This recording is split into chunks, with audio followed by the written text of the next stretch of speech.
Bonsoir à tous, bienvenue dans votre émission La Réunion Léla. En tout cas, j'espère que vous avez passé une très bonne journée et que la soirée commence sur les mêmes bases. En tout cas, nous, on va parler de quelque chose qui est un peu moins réjouissant. Fakir a fragilisé un peu plus le lagon de Saint-Leu. Des Réunionnaises et des Réunionnais ont décidé de se battre. C'est Cosmo Réunionnais.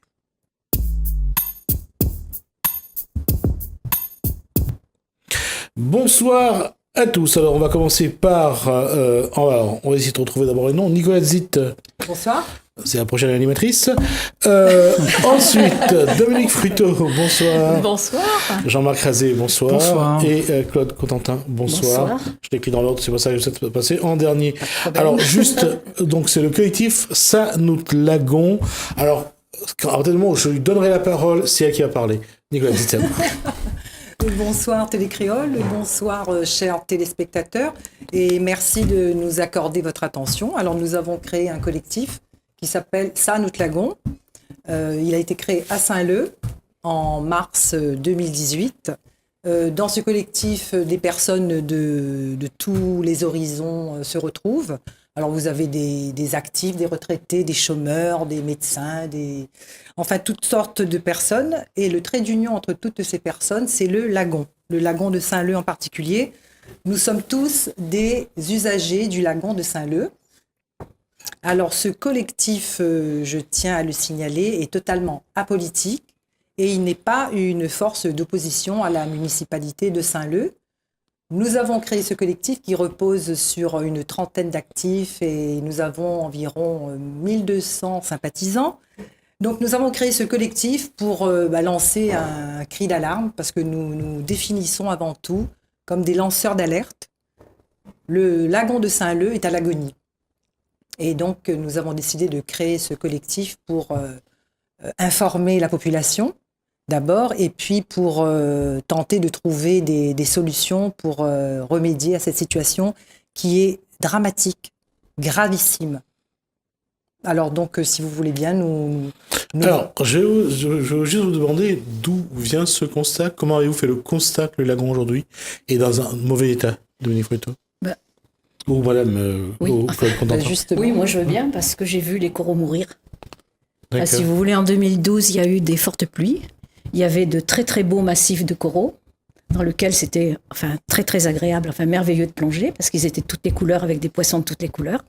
C'était à peu près comme plonger dans l'aquarium du lagon tropical à Saint-Gilles. Et voilà, il y a eu ça de boue qui s'est déposé sur les coraux et ils sont morts quoi. Ils sont morts et ils commençaient à peine à certains, pas partout, hein, il en reste heureusement. Mais si vous voulez, il y en a vraiment un très grand nombre qui sont déjà morts en 2012. Et alors là, je crois que avant Fakir, j'avais été voir et ça allait encore. Je veux dire, il restait encore des massifs. Mais là, j'ai bien peur qu'avec les dernières boues qui se sont déversées sur les massifs de coraux, il ne reste plus de coraux. Et alors moi, je voulais sonner l'alerte parce que le corail, ce sont des organismes vivants. Ils forment un mur, ils forment la barrière du corail.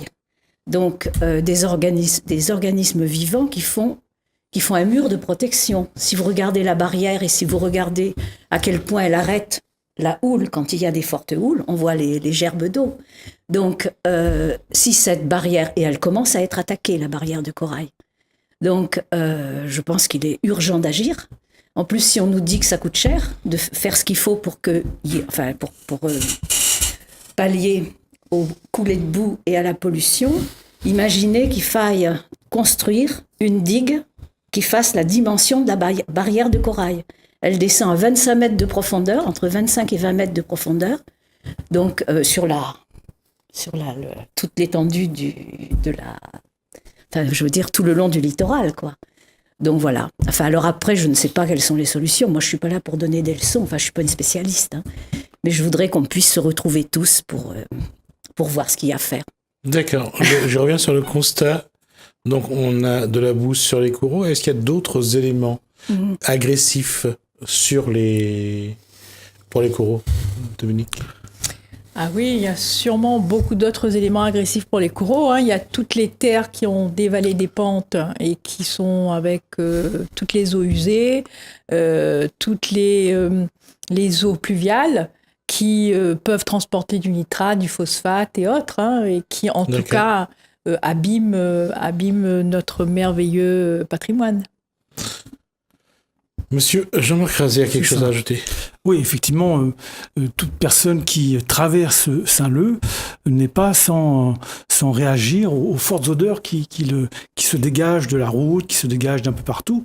Donc, bon, effectivement, comme le dit Claude, nous ne sommes pas des spécialistes, mais on peut présumer qu'il y a un impact important sur cette faune, sur cette flore sauvage, naturelle, etc. Il y a forcément, s'il y a des odeurs en ville, il y a forcément quelque part une perte de matière organique, donc effectivement les eaux usées, mais domestiques, mais également il y a sûrement aussi des ravinements assez importants. Il y a de plus en plus de routes un peu partout.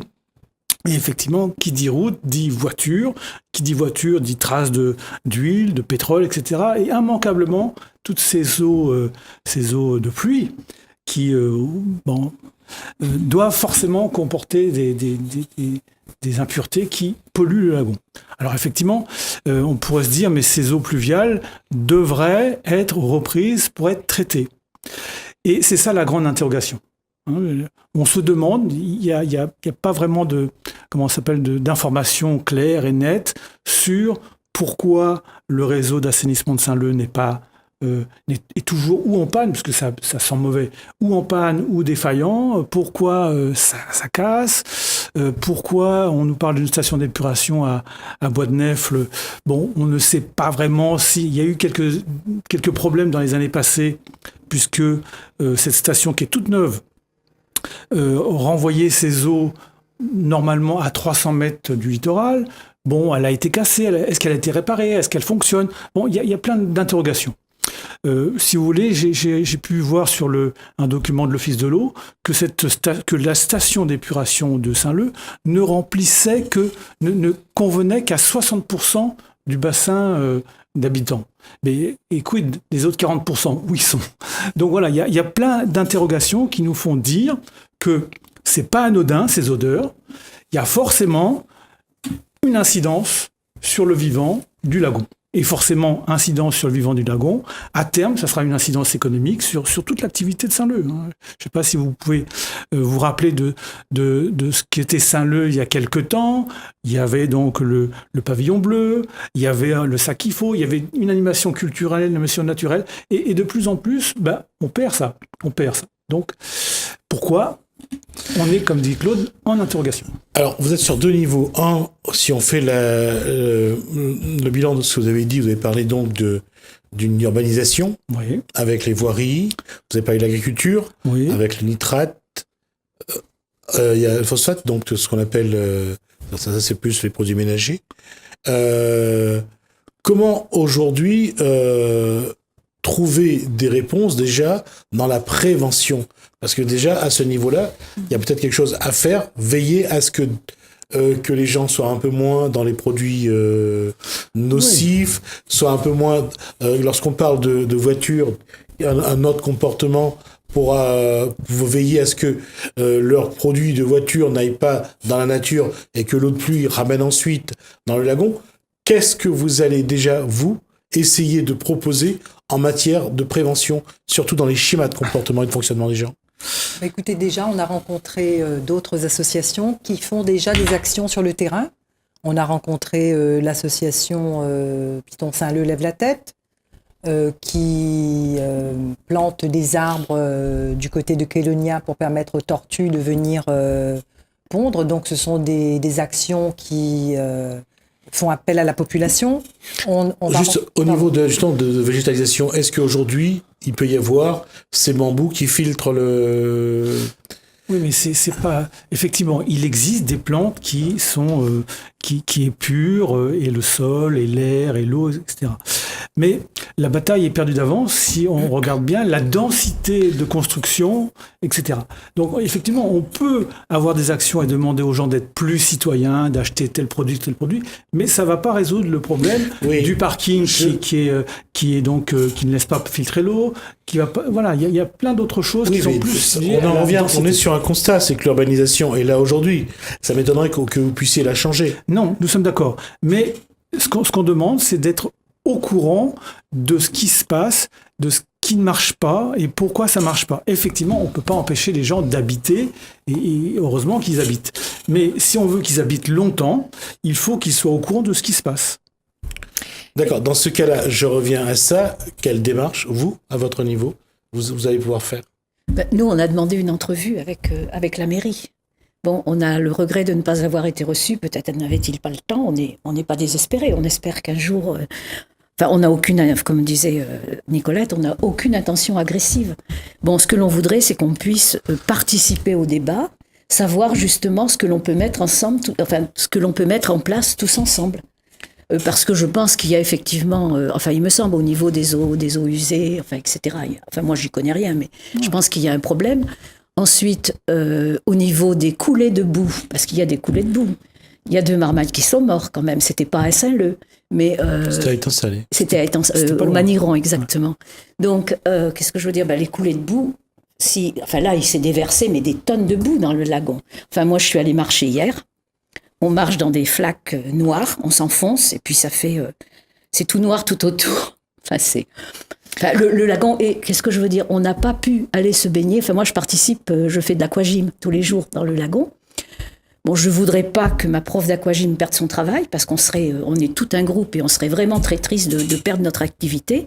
Mais on a été obligé d'aller la faire à l'Ermitage. Ouais, c'est symptomatique. Donc, moi qui espérais aller au lagon à pied, pour le moment, c'est plus possible. Une question, cette partie du lagon fait partie de la réserve marine ou pas? Tout à fait. Tout à fait. Alors donc, vous avez là un levier, je suppose? Nous avons rencontré la réserve marine qui, malheureusement, la réserve marine a conforté nos inquiétudes. Des constats. Ah oui. Donc ce ne sont pas seulement des appréciations personnelles, ce sont des appréciations qui ont été scientifiquement prouvées. Donc malheureusement, nous avons raison, le lagon est en grand danger. Sur le constat, apparemment, il n'y a pas de doute, vous êtes dans la bonne démarche, mais comme j'ai dit, c'est quelle réponse, quel début de réponse apporter, Dominique, par exemple, sur le fait que comment faire participer les enfants, comment faire en sorte... Soit il y a une vraie mobilisation et là, vous essayez de faire vraiment de la prévention et ça va diminuer les rejets dans la mer donc et sur la barrière. Soit il n'y a pas et ça va continuer et à moins de faire cette digue, je vois pas qu'il y ait de solution. En fait, il y a vous parliez de l'éducation citoyenne des jeunes. Ça, en effet, on peut se rapprocher de l'inspection, on peut se rapprocher des collèges, on peut se rapprocher de tout le système éducatif et des associations. Et Nicolas disait qu'il y en a un certain nombre. Au niveau de la région et au niveau local de Saint-Leu, on peut, en effet, mais au-delà ou alors concomitamment, ce qui est important, c'est que nous adoptions une démarche citoyenne. C'est-à-dire qu'il faut absolument que nous puissions être autour d'une table avec des responsables, qu'ils soient mairie, préfecture, DEAL, Kélonia, que sais-je, des gens qui, et notamment, Jean-Marc en parlait, de la CISE, de cette station d'épuration, de façon à ce que toutes ces personnes que nous ne connaissons pas suffisamment, qui maîtrisent de façon ou technique ou scientifique une partie de la réponse, puissent travailler ensemble et établir un constat et mettre en place en effet des propositions. Que faire pour que les eaux usées, les eaux pluviales, tous les rejets organiques n'aillent pas dans le lagon? Puisque quand on va dans le lagon, on voit ces grosses buses qui vont directement dans l'eau. Moi, je sais que j'ai été à Saint-Leu pendant une 40aine d'années avec mes enfants, que cet endroit, Saint-Leu, c'est une petite ville absolument charmante, avec une qualité de vie extraordinaire, une douceur de vivre, une capacité aux uns et aux autres de vivre dans un endroit traditionnelle. Nous, les Réunionnais, dans le lagon, à Saint-Leu, avec des amitiés qui se créent sur la plage. Et là, finalement, nous n'avons plus capacité à aller nous baigner. Ce qui veut dire qu'à terme, si nous n'arrivons pas à nous mettre autour d'une table et à déterminer ensemble un schéma directeur, une politique à long terme, pas à court terme comme c'est fait à l'heure actuelle, il y aura des déperditions économiques à Saint-Leu. Tous ces petits restaurants qu'il y a, toutes ces personnes qui habitent et qui prospèrent, eh bien, comme il y aura plus de gens qui iront sur le lagon, parce que le lagon, c'est quand même l'endroit où Saint-Leu vit, Saint-Leu vit là, eh bien, il y aura une déperdition économique. Et cette petite ville qui était si charmante va devenir, mon Dieu Seigneur, une espèce de ville dortoir entre Saint-Pierre et Saint-Paul, parce que l'étang salé, c'est beaucoup plus brassé au niveau eau, d'accord ? Donc là, moi, j'emmène mon petit-fils dernièrement, 3 semaines après Fakir, le maître nageur lui-même me dit que je ne dois pas me baigner et surtout pas emmener le bébé. 3 semaines après Fakir. Donc ça veut dire qu'il n'y a plus possibilité de se baigner. Alors que les gens vont à l'Ermitage, ils peuvent se baigner, les gens vont à l'étang salé, ils peuvent se baigner, les gens vont à Saint-Pierre, ils peuvent se baigner. Pourquoi Saint-Leu, on peut plus se baigner ? C'est pas possible ça. Donc ce qui veut dire que vous demandez carrément la mise en place d'une station d'épuration, donc pour l'eau. La station, elle existe. La station existe. Effectivement, il faut que avant que le citoyen aille plus loin dans sa démarche, il faut que tous les acteurs soient totalement transparents sur ce qui marche pas, quels sont leurs problèmes, en quoi on peut les aider à résoudre leurs problèmes, mais on ne peut pas rester dans l'incertitude. L'incertitude, c'est des rumeurs qui courent, c'est tout un tas de trucs. Oui. On parle des requins, etc. Oui, mais c'est des rumeurs, tout ça. C'est vrai, il y en a qui se font croquer. Mais ce que je veux dire, c'est que tant qu'on est dans l'incertitude, le citoyen ne pourra pas agir. Donc, il faut que tous ces acteurs, ces scientifiques, ces opérateurs de réseaux d'eau usés, soient autour d'une table avec les citoyens en toute franchise. Qu'est-ce qui marche pas, sans jeter la pierre. Pourquoi ça marche pas ? Qu'est-ce qu'on peut faire ? Sinon, on restera toujours dans le l'a-dit-l'a-fait, dans le machin, et ça ne se résoudra jamais. La question donc, que faut-il demander à cette station d'épuration ? Comment traiter l'eau pluviale ? Mais je pense qu'on peut pas. On veut pas donner des leçons à ces professionnels, mais simplement, on constate qu'il y a des odeurs en ville. Donc, si vous allez chez vous, il y a ça sent le gaz chez vous, très vite, vous allez dire, tiens, il y a une fuite de gaz. Donc, c'est la même démarche. Mais on ne peut pas donner des leçons à ces gens qui c'est leur métier. Mais il faut qu'ils disent si ça marche pas, et pourquoi ça marche pas, et qu'est-ce qu'on peut faire. Alors, quelles vont être vos actions ? À quel niveau allez-vous intervenir ? Eh bien, déjà, nous demandons une réunion. Nous demandons qu'il y ait une réunion qui soit organisée avec les différents acteurs concernés. Une réunion à laquelle nous voudrions, bien entendu, en tant que collectif de Saint-Leu, à laquelle nous voudrions participer.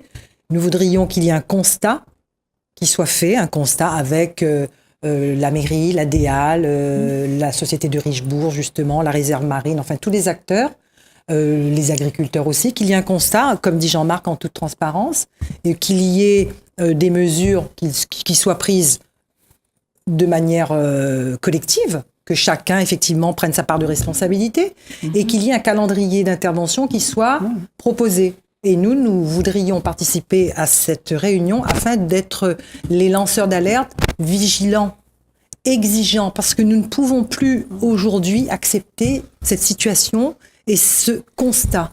Parce que cela fait des années qu'on a laissé la situation se dégrader. Pourquoi on a laissé la situation se dégrader ? Donc c'est pour ça que nous voudrions avoir ce rôle de lanceur d'alerte, de témoins vigilants, exigeants. D'accord, attentifs. Ça c'est une étape. L'étape d'essayer d'apporter de la prévention, d'apporter de l'action, comment elle va se dérouler pour vous ?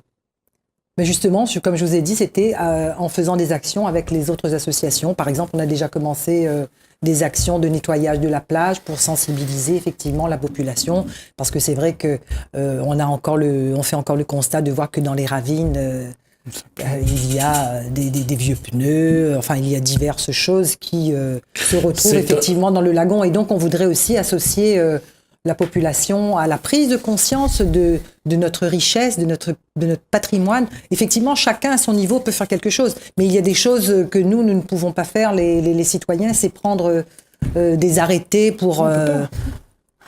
Vous êtes conscient que le travail que vous voulez mettre en place est un travail vraiment titanesque à votre niveau? Parce qu'il faudra vraiment mobiliser tout le monde, il faudra être présent sur beaucoup de fronts, il faut être capable d'aller chercher les partenaires, les moyens, et pour l'instant, j'ai pas l'impression que vous êtes dans cette démarche-là, que vous vous attendez plus que les autres viennent vers vous pour qu'il y ait une discussion. C'est pas que les autres viennent vers nous, c'est que déjà, parce que donc Nicolette l'a expliqué, déjà, il y a eu déjà une démarche de vouloir rencontrer les gens, mais il n'y a pas de réponse. Écoutez, déjà, nous avons fait circuler une pétition.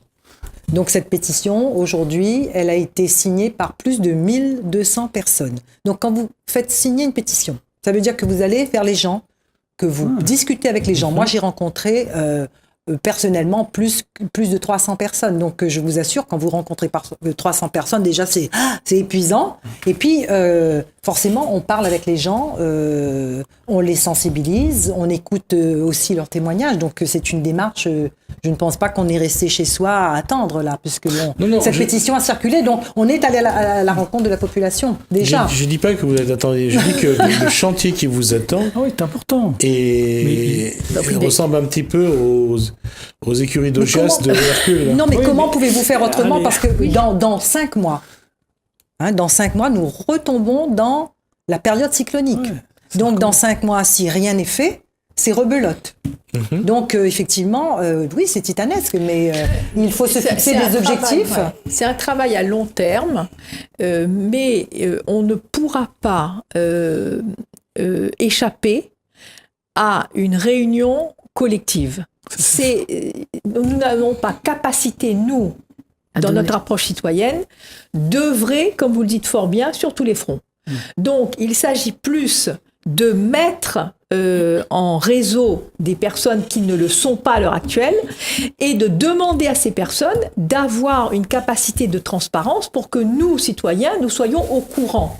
Et qu'avec ce réseau de décideurs, nous puissions qu'ils acceptent que les citoyens soient présents dans ce réseau et qu'ils acceptent d'avancer sur une démarche que nous considérons comme extrêmement importante pour le développement durable et pour la vie de Saint-Leu-même. Donc, au-delà des actions de prévention ponctuelles que nous pouvons mener avec des associations, la démarche la plus importante, et elle, en effet, elle n'est pas simple, c'est de réussir à demander aux décideurs de se mettre autour d'une table, de nous donner des réponses, des réponses à nos questions, et d'aller avec nous sur un schéma directeur d'amélioration de la situation. Et ça, en effet, c'est pas simple. Et c'est pourquoi nous sommes là ce soir. J'entends et je suis d'accord, je dirais, dans la démarche, mais encore une fois, j'essaye de vous faire en sorte que vous me disiez quelle est votre stratégie. Comment allez-vous d'abord alerter l'opinion? Comment allez-vous alerter des partenaires? Comment allez-vous faire en sorte que demain, autour de vous, se fédèrent suffisamment de personnes et de moyens pour que parvenir à l'objectif que vous avez, c'est-à-dire de sauver le lagon? Non, mais j'ai une idée. Pour alerter l'opinion, on vient à Télécréole. Voilà. Bravo Jean-Marc. Non, mais c'est sûr. Ouais. Non, mais voilà. Si vous voulez, on est là. On est déjà dans une démarche d'action, d'accord? La pétition. Les médias, etc. Et d'ailleurs, médias, on voudrait aussi réagir contre. Récemment, il y a eu un article on ne doit pas citer le nom du média, s'il vous plaît, merci. Dans un quotidien de Lille. Ouais. Qui titre « Le lagon se remettra ». Voilà, c'est la phrase, il faut lutter contre ce genre de phrase. Parce qu'effectivement, la nature est résiliente, elle va s'en sortir. Oui, mais... Dans combien d'années? Et puis, La Réunion a déjà eu des actions, des périodes, des épisodes de pluie intense, etc. Voilà. Mais on constate que si La Réunion, qui n'était pas bétonnée entièrement, ça marchait bien. Là, ces épisodes seront de plus en plus récurrents, et de dire que le lagon s'en remettra, justement, c'est l'action contraire. Il faut que les gens soient complètement conscients que si on ne fait rien, le lagon se remettra jamais. Mais en sous-titre, tu avais En tout petit. Oui, en tout petit. En beaucoup plus petit, tu avais le lagon s'en remettra ou s'auto-régénérera avec l'aide de l'homme. Ouais. Mais ça, fallait aller plus loin que le gros titre, quoi. D'ailleurs, si les gens avaient envie d'être assurés, ils s'arrêtaient au gros titre. Ouais. Donc, il ne faut pas s'arrêter au gros titre. Puis je pense que c'est presque la survie de Saint-Leu, parce que s'il n'y a plus rien pour arrêter la mer, la mer arrive déjà au mur des premières maisons, quand il y a un peu de houle. Si la barrière n'arrête plus la mer, et à la réserve marine, on nous a bien dit que la barrière de corail commençait à être, à être dégradée, à certains endroits à être dégradée. Donc, on fait des beaux immeubles, c'est bien, mais s'il n'y a plus de lagon, s'il n'y a plus de vie les gens n'achèteront pas. Hein. D'accord, donc aujourd'hui, c'est une première étape, donc c'est de sensibiliser la population, de sensibiliser les partenaires, la collectivité, donc, à ce qui se prépare dans le lagon, ça veut dire donc la détérioration de la barrière de corail. Entre autres. Et une dégradation de nos vies personnelles aussi, parce que ce n'est pas seulement le corail qui est en train de mourir, ce sont toutes les activités que génère le lagon. Moi, j'habite Saint-Leu et cela fait 34 ans que je vais nager tous les matins. Et là, depuis 2 ans, l'eau de baignade est souvent mauvaise, il y a des pollutions, donc on a depuis le début de l'année, là, on a comptabilisé, il y a presque 3 mois de journées, il y a 3 mois de pollution. C'est-à-dire que si vous comptabilisez, le mois de janvier, il y avait à peu près 16 jours de pollution, février, 11 jours de pollution, mars, je me suis arrêtée au 20 mars, c'était le jour de mon anniversaire. J'ai dit, je n'y vais plus, puisque à chaque fois que j'allais le matin au lagon, c'était le drapeau rouge, j'allais voir le maître nageur, je dis, la mer elle est belle, pourquoi le drapeau est rouge ? Nana, la pollution. 1er mars, 2 mars, pourquoi ? Nana, la pollution. Donc, je rentrais chez moi. Donc, les gens, au bout d'un moment, ils font comme moi, ils vont plus, ils vont aller comme eux, ils vont à l'Ermitage. Voilà, donc, c'est la qualité de vie, comme disait Dominique, de Saint-Leu qu'on est en train de perdre. Parce que le lagon est aussi un moyen de créer du lien social. Parce que les gens, quand on va au lagon, on ne sait pas si vous êtes médecin, si vous êtes ouvrier, vous êtes en maillot de bain. Les gens se parlent. Nous, on s'est connus tous autour du lagon. Dominique, que c'est une amie au moins plus de 20 ans. Je l'ai rencontrée. J'étais avec mes enfants. Elle était avec ses enfants. Nous ne nous connaissions pas. Nous étions au lagon. Nos serviettes étaient un petit peu éloignées. Le lendemain, on a rapproché nos serviettes. Et au fur et à mesure, on a rapproché nos serviettes et on est devenus des amis. Donc, vous vous rendez compte, le lagon, c'est beaucoup. C'est vraiment un lien social très fort entre tous les habitants de Saint-Leu et tous les Réunionnais. Donc, on ne voudrait pas perdre ce lien, cette qualité de vie. D'accord. Alors, on arrive à la fin de l'émission, à moins que vous ayez quelque chose à rajouter. Ce que je vous donne rendez-vous, venez faire le point de temps en temps donc, sur votre action, sur ce qui se passe, sur la sensibilisation. On aura donc l'occasion de suivre un petit peu votre démarche, de vous accompagner.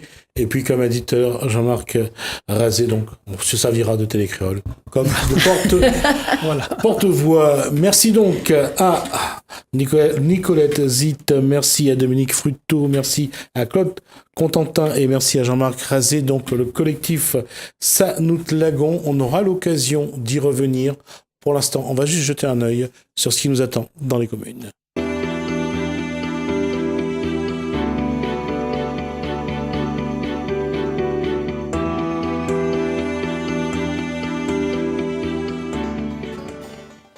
Saint-Denis, vous êtes conviés au trail de Bellevue le 17 juin, départ 7h30 au plateau noir de Bellevue, tarif 20 €. Saint-Louis, l'association Notre l'Avenir, l'est à nous et le contrat de ville vous propose Viens boucher dans le quartier Rochemaigre. Profitez gratuitement de cours de cuisine et différentes activités sportives jusqu'au 23 juin. Info au 0692 19 70 35. Saint-Louis, l'association Kervegen organise la fête de la musique le 23 juin de 14h à 20h à la rivière Saint-Louis. Étang Salé, Famille Espoir vous convie à la cour du aux Réunions le 24 juin à l'étang Salé derrière Aquatis. Saint-Denis, la ville vous propose une séance d'aérobic en plein air le 29 juin de 18h à 19h sur l'esplanade Antoine Seri de Champfleury. Gratuit et ouvert à tous. Info 0262 20 39 00. Le tampon vous êtes convié à une exposition de peinture de Charlie Lesquelin, l'écume d'un ciel, jusqu'au 30 juin dans la galerie artisanale à l'entrée de la Cité du Volcan. Le tampon vous êtes convié à une exposition de Béatrice Chambre, métissage, jusqu'au 30 juin dans la galerie artistique de la Cité du Volcan. Saint-Denis-la-Ville vous propose une séance d'aérobic en plein air le 6 juillet de 18h à 19h sur l'esplanade Antoine Seri de Champfleury, gratuit et ouvert à tous. Info 0262 20 39 00. Étant Salé, Indira Concept organise la fête des enfants le 14 juillet de 7h à 19h à Croc Park. Info 0692 14 37 29. Saint-Denis-la-Ville vous propose une séance d'aérobic en plein air le 27 juillet de 18h à 19h sur l'esplanade Antoine Seri de Champfleury, gratuit et ouvert à tous. Info 0262 20 39 00. Trois-Bassins, vous êtes conviés à la course La Trois-Bassinoise le 29 juillet. Info 0693 90 89 53 ou au 0692 24 13 10. Saint-Denis-la-Ville organise une journée de consultation gratuite d'un avocat ou d'un notaire le 11 août de 9h à midi à la salle polyvalente de l'Hôtel de Ville, rue Pasteur. Saint-Paul-Lactine-Léla vous invite à la deuxième édition de la boucle parapente. Venez participer à la randonnée de 10 km ou au trail de 23 km le 26 août. Saint-Pierre-Salier, la grande course attendue, le Grand Raid aura lieu du 19 au 22 octobre. Saint-Paul-la-Ville vous convie à l'exposition Marronnage, refuser l'esclavage à l'île Bourbon au XVIIIe siècle jusqu'au 31 décembre.